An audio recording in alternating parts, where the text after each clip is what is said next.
মাটির যে কোনো হাঁড়ি পাতিলি কিনে একটু প্রসেস করতে হয়, না হলে চুলা বা গ্যাস কোনো কিছুতে এটা টিকবে না, ফেটে যাবে। এটা আমি কিনে একটু প্রসেস করে নিয়েছি, আর তারপরে এটা আমি আগে অনেকবার ইউজ করেছি, যার জন্য এটাতে যখন আমি ম্যাশ করছি এটা দিয়ে কোনো বালি বা অন্য কিছু ওঠার কোনো পসিবিলিটি নাই। কিন্তু কারণ নতুন হাঁড়ি হলে এভাবে ম্যাশ করবেন না। এটা মোটামুটি সিদ্ধ হয়ে গেলে আপনি অন্য একটা বাটিতে তুলে তারপরে জিনিসটা একটু ম্যাশ করে নেবেন। যেহেতু আমার হাঁড়িটা পুরানো, এটাতে বালি ওঠার কোনো পসিবিলিটি নাই, এই জন্য আমি এটা এভাবে ম্যাশ করছি।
কালো জিরাটা কেউ চাইলে দিতে পারেন, কেউ স্কিপ করতে পারেন।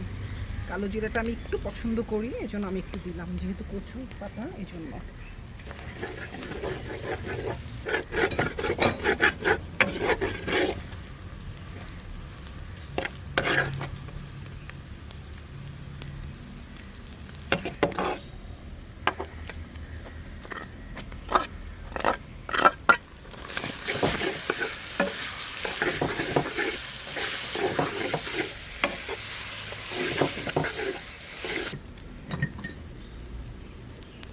আচার পছন্দ করি, যার কারণে আমি এই রান্নাগুলিতে সাধারণত আচারের তেল ইউজ করি।